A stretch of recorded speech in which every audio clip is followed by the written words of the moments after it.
Hello and welcome to the Everything is Black and White podcast. I hope you guys are doing well. Andrew Musgrove here. If you're new to the channel, hit subscribe and just click that thumbs up button right below this video. We're going to briefly talk about Gareth Southgate's provisional squad for Euro 2024, which kicks off on the 14th of June. Newcastle United have 2 players included in the initial list of 33. It's got to be narrowed down. I think it's 25 or 26, so some tough decisions for Southgate to make over the next few weeks. But 2 players who I think will be included in the final squad are Kieran Trippier and Anthony Gordon, 2 of Newcastle's star players. And I don't think there's any surprise that those 2 make it into the initial squad. Anthony Gordon has been Newcastle United's player of the season for me. Let me know in the comments if you agree. I know people want to talk about Fabian Schär, Bruno Guimaraes, Alexander Isak getting 25 goals this season. But for me, Anthony Gordon has been the leading man, especially through the dark days at the turn of the year when things weren't going well for Newcastle United. Gordon stepped up and was really the light amongst the gloomy results and performances that Newcastle United put on and managed during those months. He's been absolutely superb this season. 11 goals, 10 assists. Every time he gets the ball, he looks like he's going to do something dangerous with it. The opposition do not like playing against him. He's really hard to defend against. And we saw that against Manchester United. If you're going to stop Anthony Gordon, you've got to foul him. Man United did that. Newcastle should have had a penalty. They didn't get one. And he actually missed the last game of the season against Brentford because of that tackle down the back of his ankle, down his Achilles. Now, Gareth Southgate did say today that Anthony Gordon is injured. When he was asked about him, that was kind of the only reference, at least in the first part of the press conference that was available to the press. But what was really kind of nice to hear were journalists asking about Anthony Gordon in the same breath as Phil Foden. Now, Phil Foden's probably been the Premier League player of the season. He's absolutely brilliant. Got another Premier League title, only 23. I mean, how many Premier League titles is he going to win with Manchester City?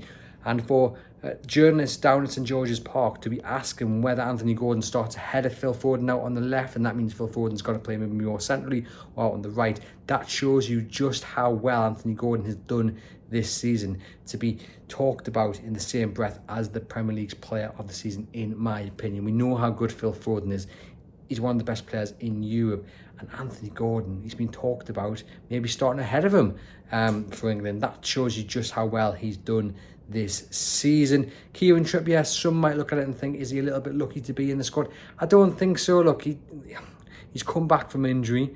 He didn't have the best of times against Manchester United. He didn't start against Brentford. Emil Kraft was picked ahead of him at right back.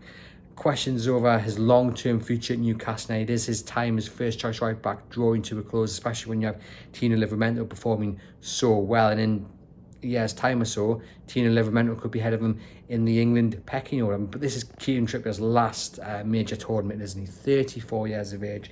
He might not even actually be a starter for England if he is included in that final squad. I think he will be. I think he's come back from injury maybe a little bit too soon, but I think there's probably a realisation that he didn't have too much time to waste. But I never actually thought his place in this provisional squad, and indeed his place in the final squad, is ever under threat, because England have issues at fullback anyway. And if Kieran Trippier is fit enough to be on the plane, he will be part of that England squad. He's gone to Australia with Newcastle United, which is quite interesting. I didn't really expect him to. We've seen a lot of players missing from the squad who's gone to Australia. Longstaff, Fabian Schär, Anthony Gordon, players who need a rest, some players who will be involved with their teams next month in the Euros, not involved with Newcastle United in Australia. And I was a little bit surprised to see Trippier actually on the plane, but maybe he's thinking a couple of games and where I can get my match fitness back, I can hope to get a bit sharper, and then I can join England in their training camp ahead of the Euros. So that's maybe what's going through his mind, but I think he'll be in the final squad, his last big competition to be part of. The players, not the Newcastle United players who didn't make the squad, well, Callum Wilson understandably didn't get included. Interesting, Ivan Toney did and Dominic Solanke didn't. I would have gone for Solanke ahead of Ivan Toney. Ivan Toney's had a terrible end to the season, hasn't scored in something like 8 or 9 games, scored it for Brentford against Newcastle, but it was rightly ruled out for offside. Very good player, but out of form. And I think if you're Dominic Solanke, you can look upon this announcement with real anger. You know, you are a man in great form, 19 goals this season. He's looked absolutely superb, probably set for a big money move away from Bournemouth this summer. Not in the squad, which surprises me. Callum Wilson not in the squad doesn't surprise me. I think, look, he came back from injury, scored against Burnley. He scored another one as well, didn't he, in that 5-1 thrashing against Sheffield United. And he spoke about wanting to make the England squad, but then he got injured or he got ill, whatever it was. He didn't play. And he hasn't played enough games at the end of this season to really push his way into Gareth Southgate's thinking. Look, had he played against Manchester United, had he played against Brentford, maybe he would have been within a shout. Great goal scorer, but the injuries costing him just as they cost Newcastle United, probably maybe a place higher in the Premier League. So no surprise, Wilson not in that. And that's probably his final chance, you would say, to represent England at a major competition. Nick Pope, I would say, is probably the second best goalkeeper in the country when it comes to the choices for England. But again, he's just come back from injury. He's only started one game in months, and that was against Brentford. Some really crucial saves early on for Newcastle United. He's absolutely brilliant. I would say probably the best shot stopper in the Premier League. I would say Jordan Pickford probably just a little bit better than him overall as a goalkeeper, distribution wise, etc. He is England's number one. But when you look at who else has been picked in the squad, Henderson, I think Trafford's in there as well. Pope's better than them, better than Ramsdale as well. Newcastle side Ramsdale's not an upgrade on Nick Pope, in my opinion.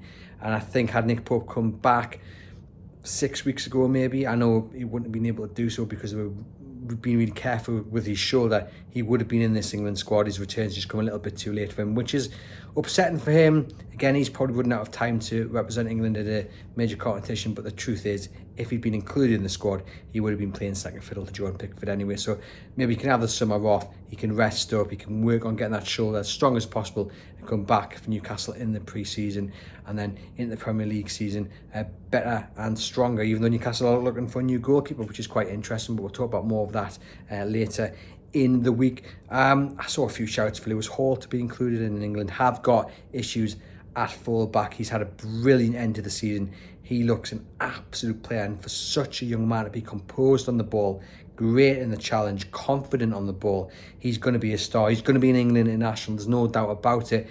And actually, Gareth Southgate has picked a few youngsters, Mainu being one of them, Wharton from Palace being another. And you can't help but think, really, if Lewis Hall had been playing for Newcastle all season, and of course we can go back on the decision of Eddie Howe to bet him in and not play him when we thought he should have done, but I think Eddie Howe's probably been proven right that the slow but steady approach has actually worked, because Lewis Hall has come in, and even though it's well after the time we would have wanted him to come in, he's looked so good, and maybe throw him in right at the start like a lot of us wanted Eddie Howe to do so would have backfired.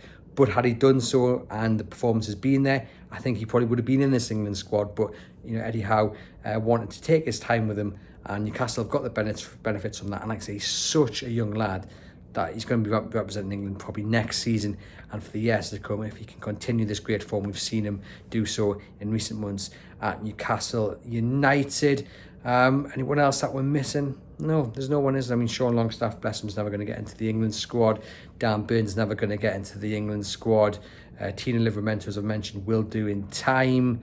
There's nobody else, isn't it, off the top of my head? I mean, Lewis Miley, I think, in time will be. Is he as good as Mainu? I mean, come on, I don't think Mainu should be anywhere near the England squad, to be truthful, but plays for Manchester United, doesn't he? So, I mean, look, talented player, but is he good enough to be in the England squad and really make an impact?